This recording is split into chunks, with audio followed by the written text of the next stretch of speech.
다 함께 사도신경 고백하심으로 새벽 예배 시작하도록 하겠습니다. 전능하사 천지를 만드신 하나님 아버지를 내가 믿사오며 그 외아들 우리 주 예수 그리스도를 믿사오니 이는 성령으로 잉태하사 동정녀 마리아에게 나시고 본디오 빌라도에게 고난을 받으사 십자가에 못 박혀 죽으시고 장사한 지 사흘 만에 죽은 자 가운데서 다시 살아나시며 하늘에 오르사 전능하신 하나님 우편에 앉아 계시다가 저리로서 산자와 죽은 자를 심판하러 오시리라. 성령을 믿사오며 거룩한 공회와 성도가 서로 교통하는 것과 죄를 사하여 주시는 것과 몸이 다시 사는 것과 영원히 사는 것을 믿사옵나이다. 아멘. 찬송가 28장 같이 찬양하도록 하겠습니다. 28장입니다.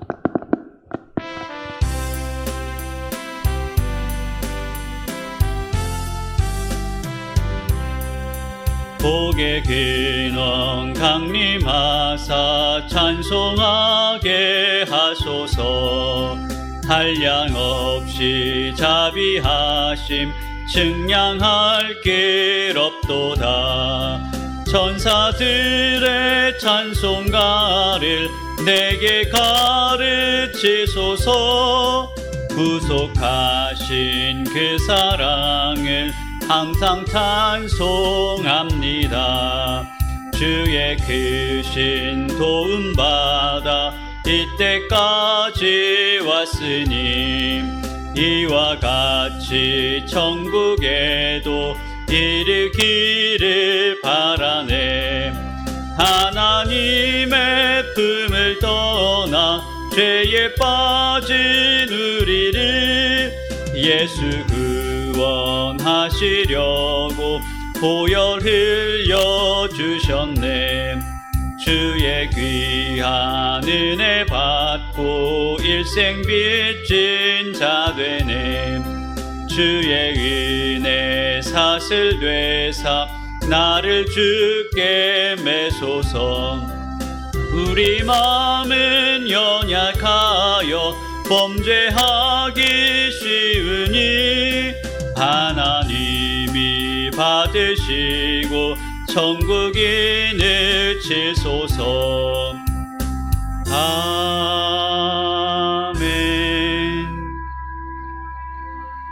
오늘 우리 함께 찾으실 말씀 이사야서 8장 말씀입니다. 이사야 8장 1절부터 4절까지 같이 읽도록 하겠습니다.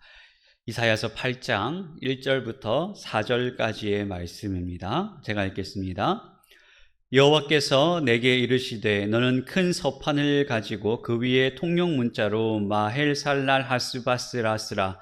내가 진실한 증인 제사장 우리야와 예베레기야와 스가랴를 불러 증언하게 하리라 하시더니 내가 내 아내를 가까이 하매 그가 임신하여 아들을 낳은지라. 여호와께서 내게 이르시되 그의 이름을 마헬살랄 하스바스라 하라. 이는 이 아기가 내 아빠 내 엄마라 부를 줄 알기 전에 다메섹의 제물과 사마리아의 노략물이 아수르 왕 앞에 옮겨질 것임이라 하시니라. 아멘.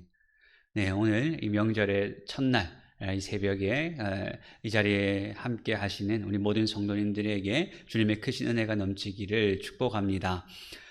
오늘 우리가 읽은 이 이사야서 8장은 지난 시간 우리가 살펴본 이사야서 7장과 그 내용이 이어지고 있습니다. 우리는 지난 시간에 이 북이스라엘과 아람 군대가 연합해서 남유다로 쳐들어오는 이 위기의 상황을 우리가 함께 살펴봤어요. 그런 상황에서 하나님께서는 이사야 선지자를 유다 왕 아하스에게 보내셨습니다. 아하스에게 보내셔서 아하스에게 징조를 구하라 라고 말씀을 하셨어요. 그런데 아하스는 어떻게 했습니까? 하나님께서 징조를 구하라 라고 명령하시면 징조를 구하면 되는 거예요. 그런데 아하스는 나는 여호와를 시험하지 않겠다라고 하면서 징조 구하기를 거부합니다. 이건 여호와를 시험하지 않겠다라고 말하니까 굉장히 신앙적인 고백처럼 보이지만 그러나 이것은 신앙과 믿음에서 나온 말이 아니라고 했어요.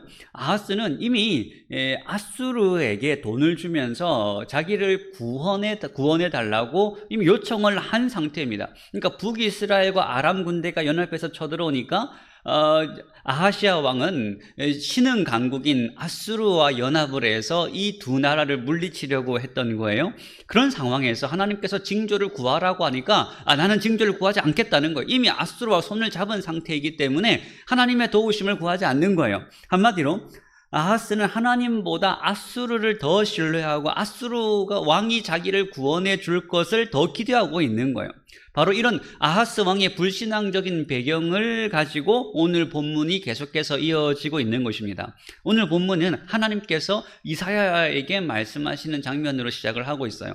1절을 보시면 여호와께서 내게 이르시되 너는 큰 서판을 가지고 그 위에 통용 문자로 마헬살랄 하스바스라 쓰라라고 말씀하십니다. 하나님께서는 큰 서판이라고 말씀하십니다. 큰 서판이라는 것은 누구나 볼 수 있는 큰 서판을 말합니다. 너무 작아서 나는 그것을 보지 못했습니다 라는 말이 나오지 않도록 누구나 다 볼 수 있게 큰 서판에다가 하나님 말씀을 기록하라는 거예요. 그리고 기록하되 그 위에 통용 문자로 쓰라라고 말씀하십니다. 이것은 각 방언으로 사람들이 여러 말을 하니까 그 당시에 모든 사람들이 다 읽고 다 쓸 수 있는 통용 문자, 통일된 문자로 사용하라는 거예요. 그러니까 이 말은 글을 몰라서 저는 그 말의 내용을 알지 못했습니다, 이런 말이 나오지 않도록 모두가 다 아는 글로 쉽게 쓰라라고 말씀하십니다. 그러니까 모두가 다 알게 큰 서판에 모두가 다 아는 글자로 기록을 하라는 거죠.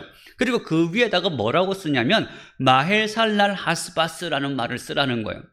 이게 네 가지 단어가 조합된 말입니다. 마헬이라는 말은 서두르다라는 말이고, 살랄은 탈취물이라는 뜻이에요. 또 하스는 또 서두르다라는 뜻이고, 바스는 노량물이라는 뜻입니다. 그러니까 마헬살랄 하스바스라는 이 말의 의미는 뭐냐면 서로 비슷한 단어들을 두 번 연속으로 사용해서 굉장히 그 내용을 강조하고 있는 거죠. 탈취물을 빨리, 노량물을 빨리, 이런 뜻입니다. 한마디로 탈취물을 거두기 위해서 빨리 서두르라라는 뜻인 거죠. 그리고 2절에서는 이 일에 대한 증인으로 두 명의 증인을 내세우고 있어요. 하나는 제사장 우리야고 또 하나는 스가랴를 증인으로 세웁니다. 그러니까 이 일이 너무나도 분명하고 반드시 일어날 것이니까 하나님께서는 두 명의 증인을 세워서 이 말씀이 정확하다라는 것을 지금 증거하게 하시는 것입니다. 왜 두 명이냐면 하나님께서 어떤 일에 대한 진실한 증인이 되기 위해서는 그 일의 증인이 항상 2명 이상이 있어야 된다라고 율법으로 말씀을 하셨거든요. 그러니까 이 2명의 증인을 세운다는 것은 이게 분명하다는 거예요. 마헬살랄 하스바스라는 말이 반드시 성취되고 반드시 이루어질 것이다, 이렇게 선언을 하고 계시는 것입니다. 그러면서 3절에 하나님께서 독특한 명령을 하십니다. 내가 내 아내를 가까이 하매 그가 임신하여 아들을 낳은지라. 여호와께서 내게 이르시되 그의 이름을 마헬살랄 하스바스라 하라라는 거예요. 그러면 3절의 이 말씀, 이사야가 아들을 낳는 이 말씀, 어디서 많이 들어본 말씀 아닙니까? 이 3절 말씀이 뭐와 비교가 되겠어요? 7장에 나왔던 임마누엘의 예언을 떠올리게 합니다. 7장 14절에서도 하나님께서 한 징조를 주셨는데 처녀가 잉태하여 아들을 낳을 것이요 그의 이름을 임마누엘이라 하리라 라고 하나님께서 말씀하셨어요. 그런데 이게 언제 성취가 되는 겁니까? 우리는 알아요. 이 임마누엘의 성취가 언제 성취가 되냐면 나중에 시간이 지나서 예수님께서 오심으로써 처녀가 잉태하여 임마누엘이라는 아들을 낳는 이 사건은 우리는 알고 있습니다. 그러니까 이 말씀, 이 예언의 성취는 먼 미래의 일입니다. 그리고 이 말씀을 아하시아 왕이 믿었습니까? 안 믿었습니까? 이 말씀을 믿지 않았어요. 그래서 하나님께서는 8장에서 오늘 본문에서 또 다른 아기가 태어나는 것으로 하나님의 말씀이 반드시 성취될 것을 지금 증명해 보이시는 거예요. 근데 이 아기는 다른 아이가 아니라 바로 이사야의 아들입니다. 지금 이사야서를 기록하고 있는 이사야의 아들이 태어난다는 거예요. 그런데 그 아들이 태어나면 마헬살랄 하스바스라는 이름을 짓게 하라라는 것입니다. 그리고 4절에 보시면 그 아기, 그러니까 이사야의 아기가 내 아빠, 내 엄마라고 부를 줄 알기 전에 라고 말합니다. 보통 아기들이 언제 엄마 아빠라는 말을 해요? 보통 돌을 전으로 하잖아요. 그러니까 이 아기가 태어날 것인데 그 아기가 태어난 후 엄마 아빠라고 부르기 전, 그러니까 약 1년 후를 말하게 되는 거죠. 1년 후에 이 말씀이 성취가 된다는 거예요. 그런데 이건 7장에서도 마찬가지입니다. 7장 15절에서도 임마누엘에 대해서 예언을 하신 다음에 그가 악을 버리며 선을 선택할 줄 알기 전에 내가 미워하는 두 왕의 땅이 황폐하게 되리라 라고 하셨어요. 그러니까 이사야서에서 이사야의 아기가 태어나고 그 아기가 태어난 이후에 오늘 본문에 하시는 이 말씀, 하나님 말씀이 성취될 것에 대해서 지금 예표하고 있는 거예요. 다시 말하면 장차 임마누엘이라는 아기가 태어날 것인데 이 아기가 태어나서 하나님 말씀이 성취가 될 것은 먼 미래의 일입니다. 그러니까 먼 미래의 일이니까 하나님께서는 또 가까운 시일 내에 또 다른 징표를 주시는 거예요. 이건 이사야의 아들이 태어나는 거죠. 이사야의 아들이 태어나서 하나님 말씀이 성취되는 것을 보면 뭐도 신뢰하라는 거예요? 먼 미래에 임마누엘이라는 아기가 태어나서 하나님의 말씀이 성취될 그것도 신뢰하라는 것입니다. 그러니까 이 징표, 가까이 일어나는 이사야의 아들이 태어나는 징표를 보고 먼 미래에 있을 임마누엘의 이 아기가 태어나는 이 예언도 성취될 것이라는 것을 믿으라라는 것입니다. 그러면 오늘 본문에서 나타나는 이 징조는 뭐로 나타납니까? 4절에 보시면 이 아기가 내 아빠 내 엄마라 부를 줄 알기 전에 다메섹의 제물과 사마리아의 노략물이 아수르 왕 앞에 옮겨질 것임이라 하시니라. 그러니까 다메섹은 어디를 말하냐면 아람의 수도입니다. 그리고 사마리아는 북이스라엘의 수도예요. 지금 남유다를 공격해오는 아람과 북이스라엘을 말하고 있는 거죠. 그런데 문제는 지금 이 남유다는 누구와 동맹을 맺었다고 했어요? 아수르. 여러분 나라가 여러 개 나오니까 헷갈리죠? 그러니까 북이스라엘과 아람 군대가 연합이고 남유다와 아수르와 동맹을 맺고 있습니다. 그런데 남유다와 동맹을 맺고 있는 아수르가 하는 일이 뭐예요? 다메섹과 사마리아로부터 노략물을 얻었다. 그러니까 다메섹과 사마리아, 그러니까 아람과 북이스라엘로부터 노략물을 얻었다는 것은 뭘 뜻합니까? 유다와 아수르 연합군이 북이스라엘과 아람 군대를 이긴다는 거죠. 이긴 쪽에서 노략물을 획득하니까요. 그러니까 지금 당장 아수르와 연합이 옳아 보여요. 아수르와 연합하니까 우리가 이기는구나. 우리가 선택이 올바랐구나. 그렇게 보일 수가 있다는 것입니다. 그런데 이 일의 결과는 어떻게 나타납니까? 아수르가 모든 노략물을 다 차지한다는 거예요. 남유다는 그 노략물을 차지할 수가 없습니다. 왜 아수르가 다 가져갑니까? 결국 그 아수르가 누구도 공격하는 거예요. 지금 동맹을 맺고 있는 남유다까지도 공격할 것이기 때문에 그런 거예요. 지금은 아수르가 자기를 구원해 줄 것처럼 보이고 아수르와 연합하면 다 문제가 해결될 것처럼 보이지만 그 아수르마저도 남유다를 공격해오는 적이 될 거라는 거죠. 그러니까 아수르가 모든 노략물을 다 가지고 가는 것입니다. 그러니까 아시아는 아수르를 의지하면 될 줄 알았는데 그 아수르마저도 답이 될 수가 없다는 거죠.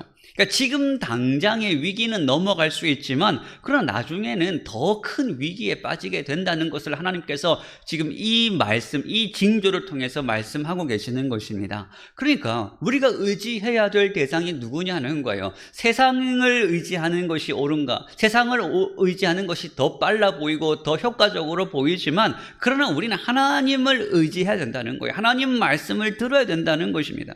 물론 세상의 방법, 세상을 의지하는 것이 아무 소용이 없다는 말이 아니에요. 때로는 세상을 의지해야 될 때가 있는 거죠. 세상의 방법을 따라 살아갈 때가 있습니다. 그런데 이 세상과 하나님이, 세상의 방법과 하나님의 말씀이 부딪힐 때에는 하나님 말씀을 선택해야 된다는 거예요. 하나님을 따라가야 된다는 것입니다. 하나님께서 징조를 구하라고 할 때 징조를 구하고 하나님 말씀이 이것을 요구하면 그 말씀에 순종해야 된다는 거예요. 우리의 삶을 항상 하나님의 말씀의 권위 아래에 둬야 된다는 것입니다. 왜냐하면 하나님께서는 이 이사야를 통해서 말씀하시는 마하살렐 하스바스라는 그 예언과 그 징조도 성취하실 것이고 우리는 신약에 와서 이 임마누엘의 징조도 성취된다는 것을 우리는 이 말씀을 통해서 확인하기 때문에 그렇습니다. 아무리 오래 걸린다고 할지라도 하나님께서 말씀하신 것은 반드시 성취되는 말씀입니다. 그러니까 우리는 날마다 하나님을 신뢰하고 하나님을 의지하고 우리의 삶을 하나님의 권위 아래에 두어서 하나님 말씀에 늘 순종하는 삶을 살아가야 되는 거죠.